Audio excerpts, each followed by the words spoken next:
स्वागत है आपका एक रोमांचक सफर में, जहां हम एक्सप्लोर करेंगे कुछ ऐसे रहस्यमय जो इस ब्रह्मांड को और भी अद्भुत बनाते हैं। हाँ, हम बात कर रहे हैं ब्लैक होल की। तैयार हो जाइए, क्योंकि आज हम जाएंगे 24+ ऐसे फैक्ट जो आपको चौंका देंगे। So let's dive into the mystery of the Cosmos.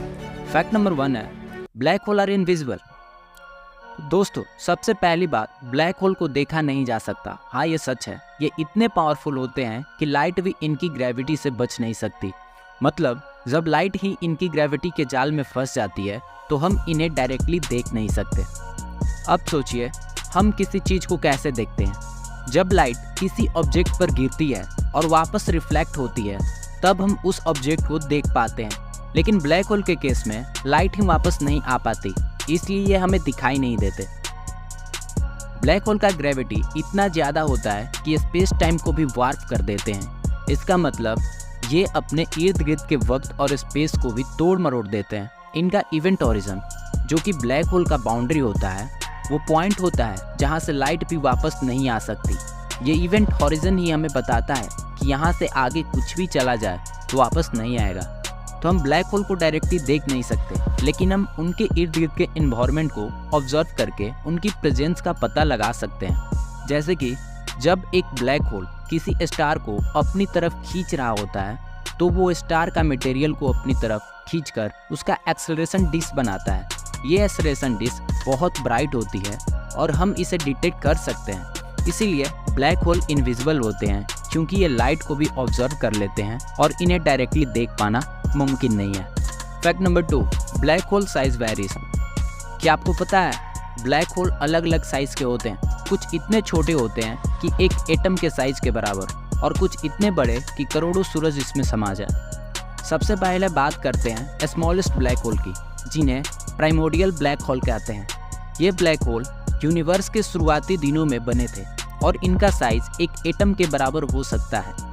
इनका मास तो लगभग एक माउंटेन के मास के बराबर हो सकता है, पर इनका साइज इतना छोटा होता है कि हमें इन्हें देख पाना लगभग इम्पॉसिबल होता है। फिर आते हैं स्टेलर ब्लैक होल, जो तब बनते हैं जब एक मैसिव स्टार अपनी लाइफ के अंत में कोलैप्स होता है। इनका साइज कुछ किलोमीटर से लेकर दसों किलोमीटर तक हो सकता है। इनका मास हमारे सूर्य के मास से 10 से 20 गुना लगभग इतना ही ज़्यादा हो सकता है।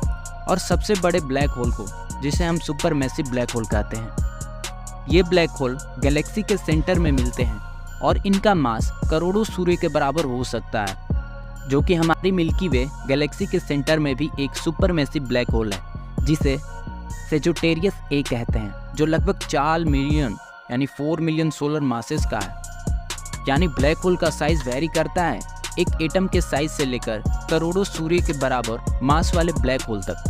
ये डिपेंड करता है कि ये कैसे और कब बने हैं। अब फैक्ट नंबर 3 की ओर बढ़ते हैं, इवेंट हॉरिजन यानी the point of no return. दोस्तों, इवेंट हॉरिजन वो बाउंड्री होती है जहां से कुछ भी इवन लाइट वापस नहीं आ सकती।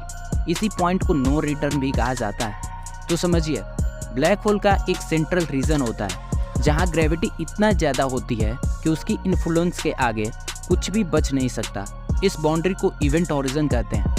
ये एक इनविजिबल लाइन होती है जो ब्लैक होल के सरकमफेरेंस को अराउंड होती है, यानी सरकमफेरेंस के चारों तरफ होती है।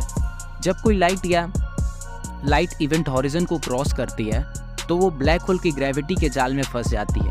एक बार जब बाउंड्री क्रॉस कर ली तो वापस आना प्रैक्टिकली इम्पॉसिबल होता है। यानी इवेंट हॉरिजन के अंदर जाने के बाद ना तो लाइट वापस आ सकती है और ना ही कोई मैटर। ये बाउंड्री इसलिए होती है क्योंकि ब्लैक होल का ग्रेविटेशनल पुल इतना स्ट्रॉन्ग होता है कि लाइट भी इसे एक्सेप्ट नहीं कर सकती। लाइट के फोटॉन्स को भी स्ट्रॉन्ग ग्रेविटेशनल फील्ड के अगेंस्ट जाने की कोशिश करनी पड़ती है, लेकिन वो नहीं कर पाते। इवेंट हॉरिजन से अंदर जाने के बाद सब कुछ ब्लैक होल के सेंटर की तरफ खींचा चला जाता है, जहाँ पे एक सिंगुलरिटी होती है। सिंगुलरिटी एक ऐसी पॉइंट होती है जहां मैटर और डेंसिटी इन्फिनाइट हो जाती है। इसीलिए इवेंट हॉरिजन एक क्रूशियल बाउंड्री होती है जो डिसाइड करती है क्या कुछ ब्लैक होल से बाहर आ सकता है या नहीं। तो इवेंट हॉरिजन को पॉइंट ऑफ नो रिटर्न कहते हैं, क्योंकि इसके पार जाने के बाद कुछ भी वापस नहीं आ सकता, इवन लाइट भी। तो आगे बढ़ते हैं फैक्ट नंबर 4, यानी कि singularity, the core of A black hole. अब ब्लैक होल के सेंटर में होता है एक अति सूक्ष्म स्मॉल पॉइंट जिसे हम सिंगुलरिटी कहते हैं। यहाँ पर ग्रेविटी इतनी इंटेंस होती है कि स्पेस और टाइम दोनों कोलैप्स हो जाते हैं। समझिए, सिंगुलरिटी वो पॉइंट है जहाँ ब्लैक होल का पूरा मास कॉन्सेंट्रेट होता है। इस पॉइंट पर डेंसिटी इनफाइनाइट हो जाती है और ग्रेविटी भी इनफाइनाइट हो जाती है। अब सिंगुलरिटी में स्पेस टाइम के सारे रूल फेल हो जाते हैं और फिजिक्स के करंट लॉ भी यहाँ काम नहीं करते। ये सिंगुलरिटी ब्लैक होल के सेंटर में होती है, इवेंट हॉरिजन के अंदर। जब कोई ऑब्जेक्ट इवेंट हॉरिजन क्रॉस करता है तो वो सीधा सिंगुलरिटी की तरफ गिरता चला जाता है। सिंगुलरिटी के कंसेप्ट को समझना मुश्किल है क्योंकि यहाँ कोई कंडीशन को भी डायरेक्टली ऑब्जर्व नहीं कर सकते, लेकिन थ्योरेटिकली ये वो पॉइंट है जहाँ ग्रेविटी इतना ज़्यादा होती है कि कुछ भी इवन लाइट वापस नहीं आ सकती। सिंगुलरिटी में स्पेस और टाइम इतने तोड़ मरोड़ हो जाते हैं कि उन्हें डिफाइन करना इम्पॉसिबल हो जाता है। अब फैक्ट नंबर 5 की तरफ पढ़ते हैं। ब्लैक होल कैन मर्ज। दोस्तों, 2 ब्लैक होल भी मिल सकते हैं। जब ये मिलते हैं तो इतनी एनर्जी रिलीज होती है कि पूरा स्पेस टाइम हिला देते हैं। जब 2 ब्लैक होल एक दूसरे के करीब आते हैं तो इनकी ग्रेविटी एक दूसरे को अट्रैक्ट करती है। ये ब्लैक होल एक दूसरे के इर्द गिर्द ऑर्बिट करते हैं और धीरे धीरे और करीब आते जाते हैं। जब ये ब्लैक होल फाइनली कोलाइड करते हैं तो एक नया यानी बड़ा ब्लैक होल बनता है। इस कोलिजन से ग्रेविटेशनल वेव प्रोड्यूस होती है जो स्पेस टाइम में हल्का सा तरंग पैदा करती है। ग्रेविटेशनल वेव का ये इफेक्ट पूरे यूनिवर्स में फील किया जा सकता है। ये वेव हमारे पास से गुजरती है और स्पेस टाइम को स्ट्रेच और स्क्वीज करती है, लेकिन हम इन्हें डायरेक्टली फील नहीं कर सकते। 2015 में लीगो यानी कि लेज़र इंफीरोमीटर ग्रेविटेशनल वेव ऑब्जर्वेटरी, ठीक है, तो 2015 में लीगो ने पहली बार ग्रेविटेशनल वेव को डिटेक्ट किया था। ये वेव 2 ब्लैक होल से मर्ज से आई थी। ये एक हिस्टोरिक डिस्कवरी थी जो ब्लैक होल और ग्रेविटेशनल वेव के एक्सटेंस को प्रूफ करती है। तो जब ब्लैक होल मर्ज होते हैं तो वो एक नया ब्लैक होल बनते हैं और स्पेस टाइम में वेव क्रिएट करते हैं जो पूरे यूनिवर्स में ट्रेवल करती है। अब बढ़ते हैं अगले फैक्ट की तरफ। Fact number 6, time slow down near a black hole. अब देखिए, आइंस्टाइन के जनरल थ्योरी ऑफ रिलेटिविटी के अनुसार जब हम एक ब्लैक होल के नज़दीक जाते हैं तो टाइम धीरे चलने लगता है। मतलब अगर आप वहाँ 1 घंटे बिताते हैं तो यहाँ सालों बीत जाते हैं। इसका रीज़न है ब्लैक होल का एक्सट्रीम ग्रेविटेशनल पुल जो स्पेस टाइम को तोड़ मरोड़ करता है। जब आप ब्लैक होल के पास जाते हैं तो ग्रेविटेशनल टाइम डाइल्यूशन की वजह से आपका टाइम धीरे चलने लगता है, यानी वहाँ टाइम की स्पीड स्लो हो जाती है। अब इमेजिन कीजिए, अगर आपका एक दोस्त ब्लैक होल के पास जा रहा है और आप दूर से देख रहे हैं तो आपको लगेगा कि उसका टाइम धीरे चल रहा है। उसके लिए कुछ मिनट्स या घंटे बीत रहे हैं, लेकिन आपके लिए कई साल या सदियां बीत चुकी होंगी। ये फिनोमिना इंटरस्टेलर मूवी में भी दिखाया गया था, जो कि बहुत ही फेमस मूवी है स्पेस टाइम ट्रेवल के। जब एस्ट्रोनॉट एक सुपरमैसिव ब्लैक होल के नज़दीक एक प्लैनेट पर उतरते हैं, वहाँ पर 1 घंटे बिताने का मतलब था अर्थ पर कई साल गुजर जाना। ये समझना इम्पोर्टेंट है कि ये टाइम डायल्यूशन का इफेक्ट सिर्फ ब्लैक होल के बहुत करीब आने पर होता है। ये रिलेटिविटी का एक फैसिनेटिंग एस्पेक्ट है जो हमें यूनिवर्स के कैसे काम करता है उसका एक यूनिक पर्सपेक्टिव देता है। अब बढ़ते हैं अगले फैक्ट नंबर 7, हॉकिंग रेडिएशन। अब देखो, स्टीफन हॉकिंग ने प्रपोज किया था कि ब्लैक होल भी रेडिएशन इमिट करते हैं जिसे हम हॉकिंग रेडिएशन कहते हैं। इस रेडिएशन से धीरे धीरे ब्लैक होल इवोपोरेट भी हो सकते हैं। हॉकिंग रेडिएशन का कंसेप्ट क्वांटम मैकेनिक्स और जनरल रिलेटिविटी के कॉम्बिनेशन से आता है। हॉकिंस ने सजेस्ट किया कि इवेंट हॉरिजन के पास क्वांटम फ्लक्चुएशन होती है जहां particle anti particle spontaneously create और एनिहिलेट होते हैं। कभी कभी ये पेयर में से एक पार्टिकल ब्लैक होल के इवेंट हॉरिजन के बाहर निकल जाते हैं और दूसरा पार्टिकल ब्लैक होल के अंदर गिर जाता है। अब देखो, जो पार्टिकल बाहर निकलता है ना, वो रेडिएशन के रूप में एमिट होता है जिसे हम ही हॉकिंग रेडिएशन कहते हैं। इस प्रोसेस से ब्लैक होल अपने मास को धीरे धीरे खोता है और समय के साथ कम्प्लीटली इवोपोरेट हो सकता है, यानी गायब हो सकता है। अब देखो, हॉकिंग्स रेडिएशन को डायरेक्टली ऑब्जर्व करना बहुत मुश्किल है, क्योंकि ये रेडिएशन बहुत वीक होता है। लेकिन ये कंसेप्ट जो है ना वो थियोरेटिकली फिजिक्स के लिए एक रिवोल्यूशनरी आइडिया है जो हमें ब्लैक होल और यूनिवर्स के फंडामेंटल प्रिंसिपल को समझाने में मदद करता है। तो स्टीफन हॉकिंग का ये आइडिया हमें दिखाता है कि ब्लैक होल सिर्फ मैटर को सोलो नहीं करता बल्कि वो खुद भी रेडिएशन इमिट करता है और धीरे धीरे इवोपरेट हो जाता है। Fact number 8, black holes can power galaxies. तो गैलेक्सी के सेंटर में जो सुपर मैसिव ब्लैक होल होते हैं ना, वो अपने ग्रेविटेशनल पुल से गैलेक्सी को एक साथ बनाए रखते हैं और उन्हें पावर भी देते हैं। Super massive black holes million से बिलियंस टाइम तक सूर्य के मास के बराबर होते हैं। इनका ग्रेविटेशनल पुल इतना स्ट्रांग होता है कि ये अपने इर्द गिर्द के स्टार और गैस क्लाउड को ऑर्बिट में बनाए रखते हैं। ये ग्रेविटेशनल पुल गैलेक्सी को एक साथ जोड़े रखते हैं। जब गैस और dust super massive black hole के पास गिरती है तो ये एक्सेलरेशन डिस्क बनाती है। इस डिस्क में मटेरियल ब्लैक होल के इर्द गिर्द घूमते हुए बहुत हाई स्पीड और फ्रिक्शन के कारण हीटअप होता है और ब्राइट रेडिएशन इमिट करता है। ये प्रोसेस एक्टिव गैलेक्टिक न्यूक्ली या क्वासर बनाता है जो यूनिवर्स के सबसे ब्राइट ऑब्जेक्ट होते हैं। अब देखिए, आगे बढ़ने से पहले ना हमें एक टर्म्स को जानना पड़ेगा जिसे हम जेट बोलते हैं। ये बार बार आएगा तो कंफ्यूज मत होना। आपका मतलब है वो पावरफुल स्ट्रीम और पार्टिकल जो ब्लैक होल से बाहर निकलते हैं और बहुत हाई स्पीड पर ट्रेवल करते हैं। तो ठीक है, जब भी जेट आएगा तो आप ये इमेजिन कर लेना यही वर्ड को, ठीक है। तो इस इंटेंस रेडिएशन से गैलेक्सी के सेंटर में एनर्जेटिक जेट और आउटफ्लो भी बन सकते हैं जो गैलेक्सी के फॉर्मेशन और इवोल्यूशन को इन्फ्लुएंस करते हैं। ये जेट गैलेक्सी के बाहर तक पहुंचे हुए होते हैं जो इंटरगैलेक्टिक स्पेस को भी इम्पैक्ट करते हैं। तो सुपर मैसिव ब्लैक होल सिर्फ डिस्ट्रैक्टिव नहीं होते बल्कि वो अपनी होस्ट गैलेक्सी को एनर्जी प्रोवाइड करते हैं और उनके स्ट्रक्चर को भी मेंटेन रखते हैं। ये ब्लैक होल गैलेक्सी के डायनामिक्स में एक की रोल प्ले करते हैं। अब बढ़ते हैं अगले फैक्ट की तरफ। Fact number 9, black holes can split out matter. ये बात सुनने में अजीब लग सकती है लेकिन ब्लैक होल कभी कभी मैटर को स्प्लिट आउट भी करते हैं जेट स्ट्रीम के फॉर्म में। ये जेट लाइट की स्पीड से ट्रेवल करते हैं। जब ब्लैक होल के इर्द गिर्द गैस और डस्ट एक्सेलरेशन डिस्क में घूमते हैं तो कुछ पार्टिकल इतने हाई एनर्जी अचीव कर लेते हैं कि वो ब्लैक होल के मैग्नेटिक फील्ड से एक्सेलरेट होकर जेट स्ट्रीम के फॉर्म में निकल जाते हैं। अब ये जेट ब्लैक होल के पोल से एमिट होते हैं और लाइट के स्पीड के करीब से ट्रेवल कर लेते हैं। तो ये जेट बहुत पावरफुल होते हैं और कई लाइट ईयर तक ट्रेवल भी कर सकते हैं।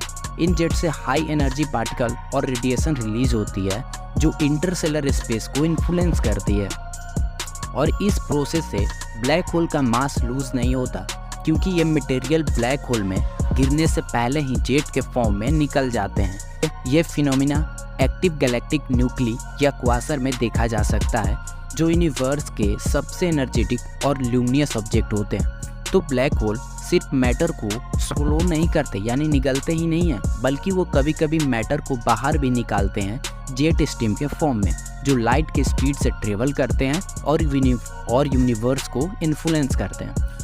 अब बढ़ते हैं अपने अगले फैक्ट की तरफ। Fact number 10, black holes can be detected by there effect. भले ही हम डायरेक्टली ब्लैक होल को नहीं देख सकते लेकिन हम उनके इफेक्ट को जरूर डिटेक्ट कर सकते हैं, जैसे कि उनकी ग्रेविटी के कारण स्टार और गैस का मूवमेंट। अब ब्लैक होल का powerful gravitational pull surrounding object पर इफेक्ट डालता है। जब कोई स्टार या गैस क्लाउड ब्लैक होल के नज़दीक आता है तो उसका जो मोमेंट ब्लैक होल के ग्रेविटी के कारण चेंज हो जाता है।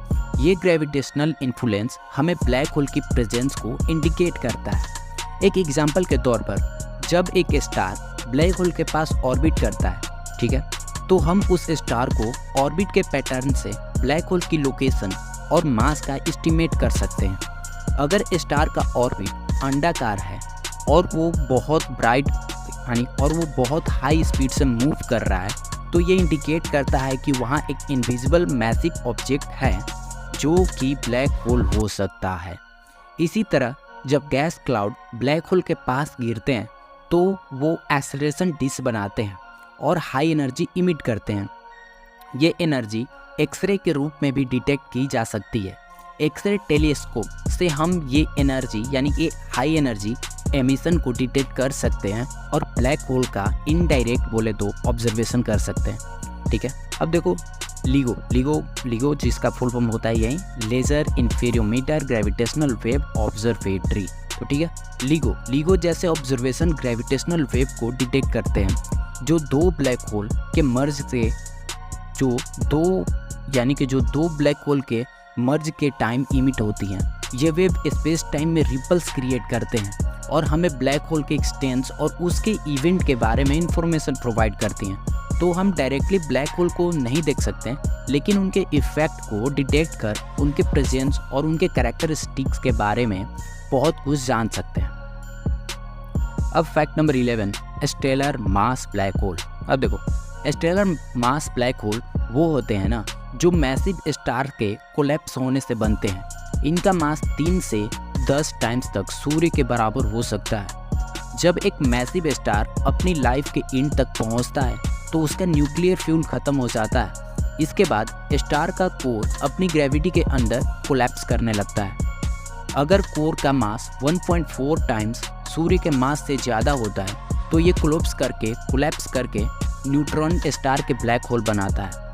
अब देखो, स्टेलर मास ब्लैक होल का इन्फॉर्मेशन सुपरनोवा एक्सप्लोजन के बाद होता है, जब स्टार का आउटर लेयर वायलेंटली स्पेस में एक्सप्लोड करता है तो कोर के बचा हुआ पार्ट एक ब्लैक होल में कोलैप्स हो जाता है। इन ब्लैक होल का मास टिपिकली 3 से 10 टाइम सूर्य के मास से बराबर होता है, लेकिन कुछ केसेस में ये मास इस रेंज से बाहर भी हो सकते हैं। इन ब्लैक होल को हम बाइनरी स्टार सिस्टम में डिटेक्ट कर सकते हैं, जहां एक विजिबल स्टार अपने कंपेनियन ब्लैक होल के इर्द गिर्द ऑर्बिट करता है। ब्लैक होल की स्ट्रॉन्ग ग्रेविटी अपने कंपेनियन स्टार से गैस को पुल करके एक्सेलरेशन डिस्क बनाती है जो एक्सरे इमिट करती हैं। इन एक्सरे इमेजन को हम डिटेक्ट कर सकते हैं और ब्लैक होल की प्रेजेंस को कंफर्म कर सकते हैं। तो stellar mass black hole universe में कई जगह मिलते हैं और ये फंडामेंटल रोल प्ले करते हैं स्टार इवोल्यूशन और गैलेक्सी डायनामिक्स में। ब्लैक होल्स हमें एक्सट्रीम फिजिक्स और यूनिवर्स के नेचर को समझने में मतलब बहुत सारी हेल्प करते हैं। ठीक है, अब फैक्ट नंबर 12 है जो इंटरमीडिएट मास ब्लैक होल। अब स्टार क्लस्टर, देखो एक टर्म्स आएगा स्टार क्लस्टर, इसका मतलब होता है ना 10 या उससे अधिक तारे का समूह जो कि एक ही इंटरसेलर क्लाउड से बने होते हैं। इंटरमीडिएट मास ब्लैक होल का मास 100 से 1000 टाइम्स तक सूर्य के बराबर हो सकता है। ये रेयर होते हैं और इन्हें मोस्टली स्टार क्लस्टर में पाया जा सकता है। जब भी मैं IMBH बोलूँ तो समझ जाना इंटरमीडिएट मास ब्लैक होल की बात हो रही है। ठीक है, IMBH की फॉर्मेशन का प्रोसेस अभी भी पूरी तरह समझा नहीं गया है, लेकिन कुछ थ्योरीज कहते हैं कि ये मल्टीपल स्टार मास ब्लैक होल से मर्ज होने से या डेंस स्टार क्लस्टर के कोलैप्स होने से बनते हैं। ये ब्लैक होल स्टेलर मास और सुपरमेसिव ब्लैक होल के बीच के साइज के होते हैं जो इन्हें यूनिक बनाता है। इनका डिटेक्शन चैलेंजिंग होता है क्योंकि ये ना तो छोटे होते हैं जिसे हम इजीली डिटेक्ट कर सकें, ना ही इतने बड़े कि इनका इन्फ्लुएंस बहुत ज़्यादा हो। तो इंटरमीडिएट मास ब्लैक होल को मोस्टली डेंस स्टार क्लस्टर के सेंटर में पाया जाता है। ये अपने ग्रेविटेशनल पुल के कारण सराउंडिंग स्टार और गैस क्लाउड को अपनी तरफ अट्रैक्ट करते हैं जो एक्सरेशन डिस्क बनाकर एक्सरे इमिट करते हैं। अक्सर IMBH को ग्रेविटेशनल वेव डिटेक्ट करने वाले ऑब्जर्वेशन जैसे कि LIGO के जरिए डिटेक्ट किया जाता है। जब दो IMBH मर्ज होते हैं तो ये पावरफुल ग्रेविटेशनल वेव इमिट करते हैं जो स्पेस टाइम में रिपल क्रिएट करते हैं। तो IMBH का एक्सटेंस हमें ब्लैक होल का इवोल्यूशन और यूनिवर्स में उनकी रोल के बारे में वैल्यूएबल इंफॉर्मेशन प्रोवाइड करता है। इनकी स्टडी से हमें स्टार क्लस्टर और गैलेक्सी के फॉर्मेशन और इवोल्यूशन के प्रोसेस को समझने में मदद मिलती है। अब fact number 13, supermassive black hole. देखो, सुपरमैसिव ब्लैक होल का मास मिलियन से बिलियंस टाइम तक सूर्य के बराबर हो सकता है। ये हर बड़ी गैलेक्सी के सेंटर में पाए जाते हैं, including our Milky Way. Fact number 14, black holes can spin. तो ब्लैक होल्स स्टैटिक नहीं होते, ये स्पिन भी कर सकते हैं। जी हाँ, उनकी spin rate speed of light तक पहुंच सकती है जो उन्हें और भी पावरफुल बनाता है। तो जब ब्लैक होल स्पिन करते हैं तो ये अपने सराउंडिंग स्पेस टाइम को भी ट्विस्ट कर देते हैं। इस फिनोमिना को फ्रेम ड्रैगिंग कहते हैं। स्पिनिंग ब्लैक होल को केर ब्लैक होल भी कहा जाता है, अल्बर्ट केर के नाम पर, जिन्होंने इन्हें मैथमेटिकली डिस्क्राइब किया था। ब्लैक होल का स्पिन उसकी फॉर्मेशन के टाइम का एंगुलर मोमेंटम प्रिजर्व करने से होता है। जब एक मैसिव स्टार कोलैप्स होता है या दो ब्लैक होल मर्ज होते हैं तो उनका combined angular momentum black hole के स्पिन में कन्वर्ट हो जाता है। अब देखो, स्पिनिंग ब्लैक होल के इवेंट हॉरिजन और inner structure static black hole से डिफरेंट होता है। इनका इवेंट हॉरिजन ऑब्लेट शेप का होता है, पोल्स पर थोड़ा कंप्रेस और इक्वेटर पर थोड़ा एक्सपेंड होता है। स्पिन करने वाले ब्लैक होल अपने सराउंडिंग पर भी ज़्यादा इन्फ्लुएंस डालते हैं। इनका एक्सेलरेशन डिस्क भी ज़्यादा एनर्जेटिक होता है और ये हाई एनर्जी जेट इमिट कर सकते हैं जो रिलेटिव स्पीड तक पहुंचते हैं। स्पिन रेट मेजर करने के लिए एस्ट्रोनॉमर ब्लैक होल के एक्सेलरेशन डिस्क के एक्सरे इमिशन और ग्रेविटेशनल वेव का एनालाइज करते हैं। हायर स्पिन रेट वाले ब्लैक होल का ग्रेविटेशनल पुल और रेडिएशन इमिशन पैटर्न डिफरेंट होते हैं। अब स्पिन करने वाले ब्लैक होल की स्टडी से हमें यूनिवर्स के एक्सट्रीम फिजिक्स के बारे में बहुत कुछ सीखने को मिलता है, जैसे कि फ्रेम ड्रैगिंग और एनर्जी एक्सट्रैक्शन प्रोसेस। अब देखो fact number 15, black holes and time travel. अब देखो, ये थ्योरेटिकली माना जाता है कि एक स्पिनिंग ब्लैक होल या केयर ब्लैक होल एक वर्म होल क्रिएट कर सकता है जो टाइम ट्रेवल को पॉसिबल बनाता है, लेकिन ये अब तक सिर्फ थ्योरी है। केयर ब्लैक होल जो स्पिन करता है अपने सराउंडिंग स्पेस टाइम को ट्विस्ट करता है, जिसे फ्रेम ड्रैगिंग कहते हैं। ये ट्विस्ट इतना इंटेंस होता है कि थियोरेटिकली एक वर्म होल या आइंस्टाइन रोजन ब्रिज क्रिएट हो सकता है जो स्पेस और टाइम दो अलग पॉइंट को कनेक्ट करता है। अब वर्म होल के थ्रू टाइम ट्रेवल का idea general theory of relativity से आता है। अगर एक वर्म होल स्टेबल हो तो ये थ्योरेटिकली टाइम ट्रेवल के लिए यूज़ हो सकता है, लेकिन आज तक कोई कॉन्क्रीट एविडेंस नहीं मिला है जो ये प्रूव कर सके कि वर्म होल एग्जिस्ट करते हैं या फिर स्टेबल होते हैं। तो कुछ साइंटिस्ट कहते हैं कि अगर वर्म होल एग्जिस्ट करते भी हैं तो उनका स्ट्रक्चर अनस्टेबल होगा और ये जल्दी कोलैप्स कर जाएंगे। तो वर्म होल के अंदर एक्सट्रीम कंडीशन और ग्रेविटेशनल फोर्स होंगे जो उन्हें पास थ्रू करना, यानी कि जो पास थ्रू आर पार जो होता है ना, उसको करना मुश्किल बनाते हैं। अब देखो, आज तक टाइम ट्रेवल एक फैसिनेटिंग थ्योरेटिकली कॉन्सेप्ट है जो हमारी करेंट अंडरस्टैंडिंग से बाहर है। ब्लैक होल और वर्म होल पर रिसर्च से हमारी नॉलेज इंक्रीज होती है, लेकिन प्रैक्टिकली टाइम ट्रेवल के लिए और भी डिस्कवरीज और अंडरस्टैंडिंग चाहिए। ब्लैक होल और टाइम ट्रेवल का कंसेप्ट साइंस फिक्शन में बहुत पॉपुलर है और ये हमें यूनिवर्स के मिस्ट्री और पॉसिबिलिटी को एक्सप्लोर करने के लिए इंस्पायर भी करते हैं। अब fact number 16, black hole can form in the early universe. कुछ साइंटिस्ट मानते हैं कि अर्ली यूनिवर्स में भी ब्लैक होल बनते थे, जिसे प्राइमोर्डियल ब्लैक होल कहते हैं। ये यूनिवर्स के पहले सेकेंड में ही फॉर्म हो गए थे। तो देखो, पीबीएच यूनिवर्स का फॉर्मेशन के इनिशियली मोमेंट में हाई डेंसिटी रीजन के कोलैप्स होने से बने थे। जब यूनिवर्स सिर्फ 1 सेकेंड पुराना था तब मैटर और एनर्जी की डेंसिटी इतनी ज़्यादा थी कुछ रीजन कोलैप्स होकर ब्लैक होल बन गया। अब पीबीएच का साइज और मास वेरी करता है। ये छोटे से छोटे एक एटम के मास के बराबर, बड़े से बड़े सूर्य के मास के बराबर हो सकते हैं। ये भी पॉसिबल है कि कुछ पीबीएच डार्क मैटर के फॉर्म में प्रेजेंट हो। चलिए पहले एक टर्म को जान लेते हैं, ग्रेविटेशनल लेंसिंग। ऐसा तब होता है जब कोई विशाल आकाशीय पिंड जैसे कि आकाशगंगा समूह अपने चारों ओर प्रकाश के मार्ग को स्पष्ट रूप से मोड़ने के लिए स्पेस टाइम की पर्याप्त वक्रता का कारण बनता है, जैसे कि किसी लेंस द्वारा।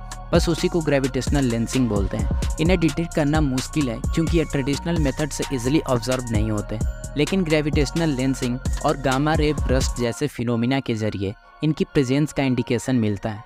अगर प्राइमोर्डियल ब्लैक होल एग्जिस्ट करते हैं तो ये हमारे करेंट अंडरस्टैंडिंग ऑफ कॉस्मोलॉजी और यूनिवर्स की इवोल्यूशन को रीडिफाइन कर सकते हैं। पीबीएच की स्टडी से हमें यूनिवर्स की इनिशियल कंडीशन और डार्क मैटर के मिस्ट्री को समझने में मदद मिलती है। प्राइमोर्डियल ब्लैक होल का कंसेप्ट थ्योरेटिकल है, लेकिन इनकी पॉसिबिलिटी यूनिवर्स के अर्ली स्टेज के एक्सट्रीम कंडीशन और हाई एनर्जी फिजिक्स को एक्सप्लोर करने का एक यूनिक तरीका है। Fact number 17, black hole and Galaxy evolution. Black holes Galaxy की इवोल्यूशन में भी इंपॉर्टेंट रोल प्ले करता है। ये गैलेक्सी के सेंटर में होते हैं और उनके डायनेमिक्स को कंट्रोल करते हैं। गैलेक्सी के सेंटर में जो सुपरमेसिव ब्लैक होल होते हैं उनका मास मिलियन से बिलियंस टाइम सूर्य के बराबर होता है।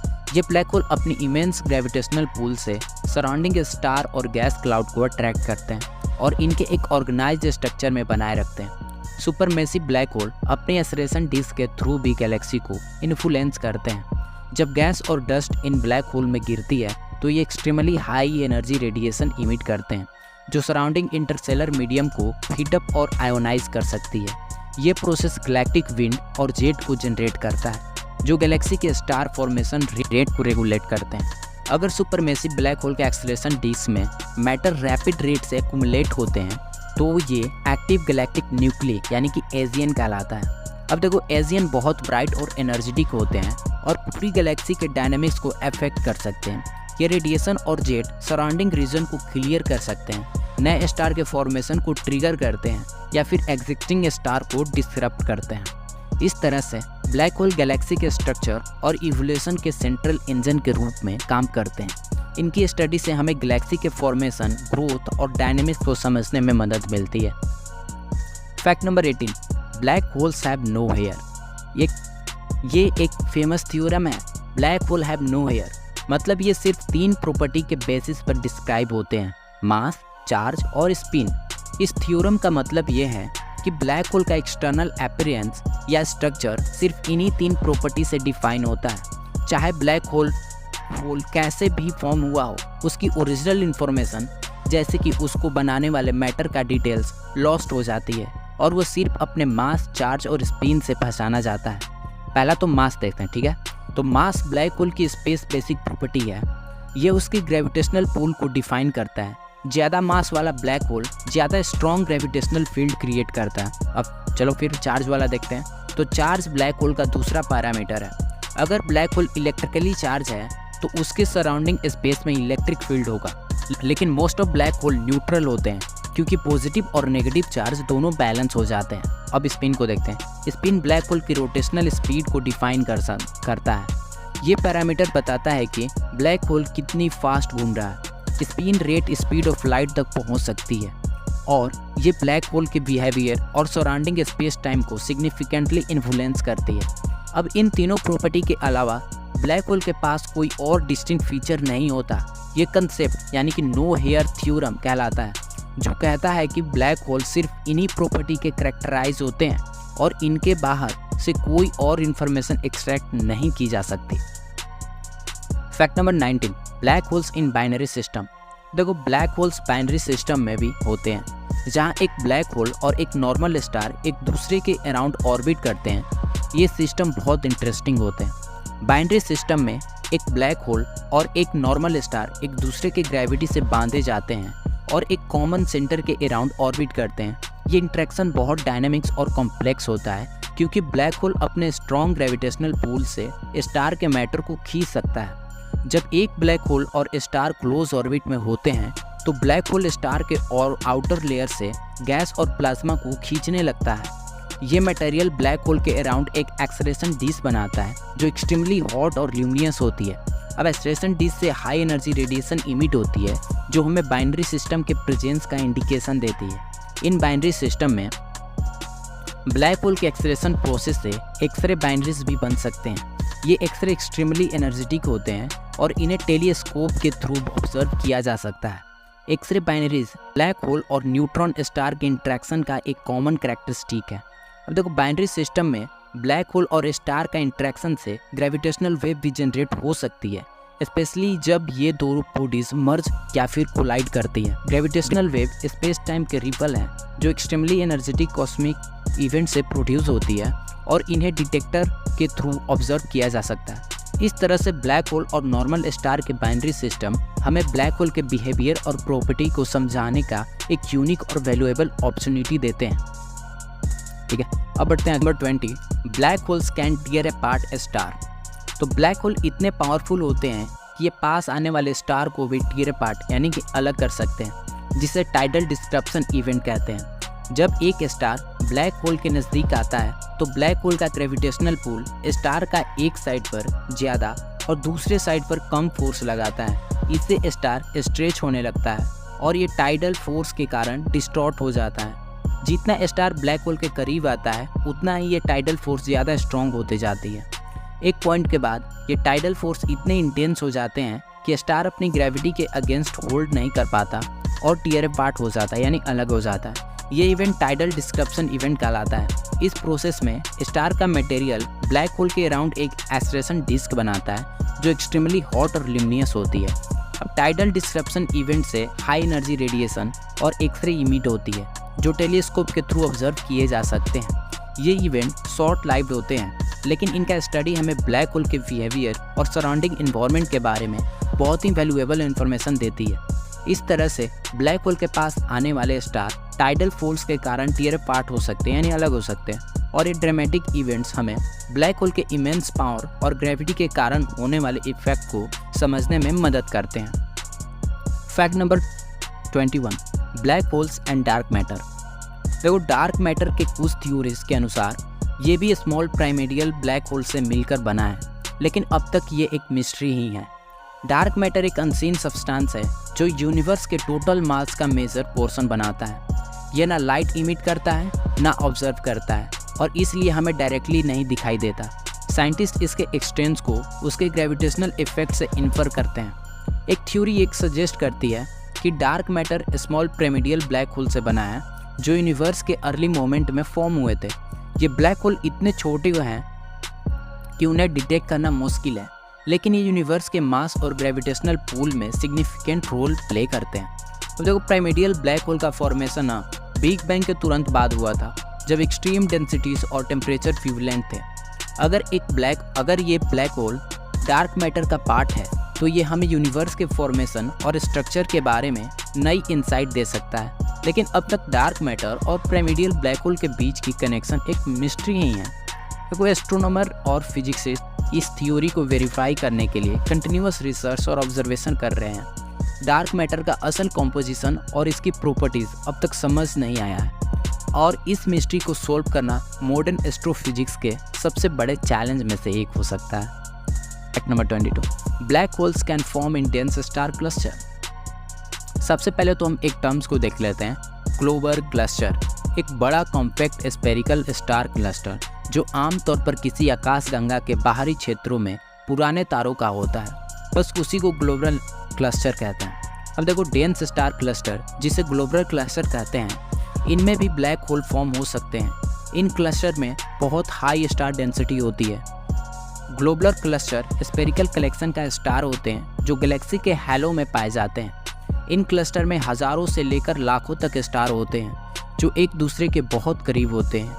हाई स्टार डेंसिटी के कारण ये क्लस्टर आइडियल एनवायरनमेंट बनाते हैं जहां ब्लैक होल फॉर्म हो सकते हैं। जब मैसिव स्टार इन क्लस्टर के अंदर इवॉल्व होते हैं और इवेंचुअली सुपरनोवा के थ्रू एक्सप्लोड करते हैं तो उनका कोर कोलैप्स होकर ब्लैक होल बना सकता है। अब ग्लोबुलर क्लस्टर के अंदर इस हाई डेंसिटी एनवायरनमेंट के कारण मल्टीपल ब्लैक होल भी फॉर्म हो सकते हैं। कुछ थ्योरी सजेस्ट करती है कि ग्लोबुलर क्लस्टर के सेंटर में या मल्टीपल इंटरमीडिएट मास ब्लैक होल भी एग्जिस्ट कर सकते हैं जो इन क्लस्टर के डायनेमिक्स और स्ट्रक्चर को इन्फ्लुएंस करते हैं। अब एस्ट्रोनॉमर ग्लोबुलर क्लस्टर के डायनेमिक्स और स्टार के मोशन को ऑब्जर्व करके इन क्लस्टर के सेंटर में ब्लैक होल की प्रेजेंस को इन्फर करते हैं। ये स्टडी हमें ब्लैक होल फॉर्मेशन और क्लस्टर डायनेमिक्स के बीच की कनेक्शन को समझाने में मदद करती है।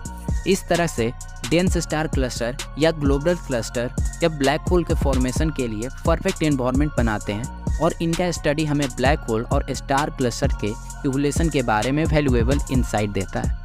अब fact number 23, black hole can influence planetary system. तो सबसे पहले तो टर्म देख लेते हैं, यहीं प्लैनेटरी सिस्टम होता क्या है, जिसको हम हिंदी में ग्रहीय मंडल भी बोलते हैं। देखो, किसी तारे के इर्द गिर्द परिक्रमा करते हुए उन खगोलीय वस्तुओं के समूह को कहा जाता है जो अन्य तारे न हो, जैसे कि ग्रह, बौने ग्रह, प्राकृतिक उपग्रह, क्षुद्र ग्रह, उल्का, धूमकेतु और खगोलीय धूल। हमारे सूरज और उसके ग्रह मंडलियों को मिलाकर हमारा सौर मंडल बनता है। अब देखो, ब्लैक होल के पास ना अगर प्लैनेटरी सिस्टम होते हैं तो ये उन्हें ऑर्बिट को भी इन्फ्लुएंस कर सकते हैं। ये सिस्टम बहुत अनस्टेबल होते हैं। ब्लैक होल के ग्रेविटेशनल पुल इतना पावरफुल होता है कि ये नियर बाई प्लैनेटरी सिस्टम के ऑर्बिट को डिस्टॉर्ट कर सकता है। जब एक प्लैनेट ब्लैक होल के पास गुजरता है तो उसकी ऑर्बिट हाईली अंडाकार या कम्प्लीटली अनस्टेबल बन सकती है। अगर एक प्लैनेट ब्लैक होल के बहुत करीब आता है तो टाइडल फोर्स उसे टीयर अपार्ट भी कर सकता है, जिसे टाइडल डिस्क्रप्शन कहते हैं। ये फोर्स प्लैनेट को स्क्रैच करके उसका मटेरियल ब्लैक होल के एक्सक्रेशन डिस्क में खींच लेते हैं। अब देखो, ब्लैक होल के ग्रेविटेशनल इन्फ्लुएंस के कारण प्लैनेटरी सिस्टम में प्लैनेट को स्टेबल ऑर्बिट मेंटेन करना मुश्किल हो जाता है। ये सिस्टम बहुत डायनेमिक्स और अनप्रिडिक्टेबल होते हैं और कभी कभी प्लैनेट इजेक्शन भी हो सकती है, जहां प्लैनेट अपने स्टार सिस्टम से निकलकर इंटरस्टेलर स्पेस में चला जाता है। एस्ट्रोनॉमर इस टाइप के फिनोमिना को ऑब्जर्व करने के लिए एडवांस टेलीस्कोप और सिमुलेशन का यूज़ करते हैं। ये स्टडीज़ हमें ब्लैक होल का ग्रेविटेशनल इफेक्ट और प्लैनेटरी सिस्टम के डायनेमिक्स के बारे में वैल्यूएबल इंफॉर्मेशन देती है। इस तरह से ब्लैक होल के पास के प्लैनेटरी सिस्टम अनस्टेबल होते हैं और उनकी ऑर्बिट ब्लैक होल की पावरफुल ग्रेविटेशनल इन्फ्लुएंस के कारण डिस्टॉर्ट हो सकती है।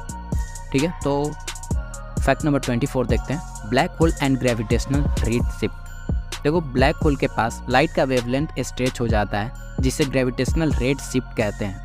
इससे लाइट रेडर दिखाई देते हैं। आइंस्टाइन की जनरल थ्योरी ऑफ रिलेटिविटी के अनुसार जब लाइट एक स्ट्रॉन्ग ग्रेविटेशनल फील्ड से गुजरती है तो उसकी एनर्जी कम हो जाती है और वेवलेंथ लंबा हो जाता है। इस फिनोमिना को ग्रेविटेशनल रेड शिफ्ट कहते हैं। जब लाइट ब्लैक होल के पास से गुजरती है तो उसका वेवलेंथ स्ट्रेच होकर रेडर दिखाई देने लगता है। तो gravitational red shift black hole के करीब ऑब्जेक्ट और लाइट को ऑब्जर्व करने का एक इम्पॉर्टेंट टूल है।